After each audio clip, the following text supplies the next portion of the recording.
San Antonio has played most of the season without Kawhi Leonard. You know this. Now LaMarcus Aldridge is day-to-day with an ankle sprain. Of their struggles, Pau Gasol said, they say when it rains, it pours, and it's pouring hard on us. Yep, I would say that. Spurs entered Sunday as the 6th seed in the West. They dropped from the 4th spot where they started on Saturday. That's how tight this entire playoff race is. It will come down to the wire. It's a question that seems weird to ask, but are you concerned the Spurs will just miss the playoffs altogether? I don't believe of all people in the world, you're asking this question. Contractually obligated. I see. I'm only going to participate in this segment because I'm contractually obligated as well.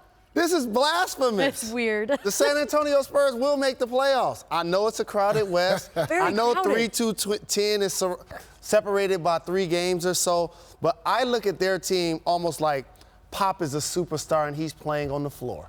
Regardless of what about the who's in fact that uniform, they have the toughest remaining schedule? As long as LaMarcus is healthy and they get Kawhi back. Which he's not. We don't know. If those 2 guys are in the lineup for most of this month and the remainder of the season, big if. I think they will make the Western Conference playoffs. I would never bet against a Popovich coach team. I mean, even without those guys, I think they still make the playoffs. That's how good and how I look at Coach Pop.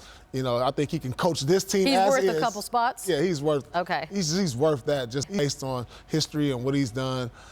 Even without Kawhi and LaMarcus, I still think they make the playoffs. Is it not fair to say, and this is really weird that I'm saying this, that when you look at the way that the West is going to play out and that every single one of these games, it is realistic. I mean, look, they dropped 2 spots in one day. Right. That this could very well end up not in their favor. I got something for you.